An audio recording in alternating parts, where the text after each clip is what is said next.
Once upon a time, there was a king named Henry VIII who was as famous for his temper as he was for his 6 wives. He ruled England like a boss, but let's just say his relationship skills were questionable.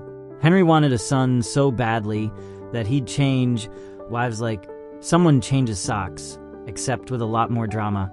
Henry's first wife, Catherine of Aragon, was quite lovely, but after 20 years of marriage, he was like, "Meh, where's my son?" Since divorce wasn't an option back then, he went with the next best thing, asking the Pope for a breakup permission slip. When the Pope refused, Henry started his own church. That's right, he created the Church of England just to ditch Catherine. Talk about commitment issues. Next up was Anne Boleyn. She was fun, flirty, and gave him a daughter, Elizabeth I. But Henry was still obsessed with getting a son. Anne, however, didn't produce any boys, so Henry decided it was time for her to lose her head. Literally, he accused her of witchcraft and infidelity, and off she went to the chopping block. It wasn't a very happy ending. Wife number 3, Jane Seymour, finally gave Henry the son he'd been craving, Edward VI. Henry was overjoyed, but poor Jane died just days after childbirth.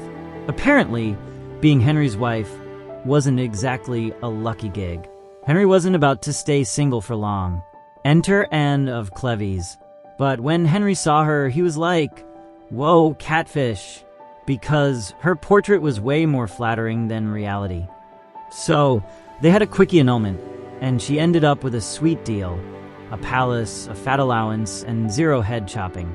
She was the smartest of the bunch. Then came Catherine Howard, a teenage party girl who made the critical error of having a boyfriend before marrying Henry. When he found out, she joined the Off with her head club. Poor Catherine. Lastly, there was Catherine Parr. She was a wise woman who knew how to survive Henry's drama. She managed to outlive him, which in those days was a huge victory. So, there you have it.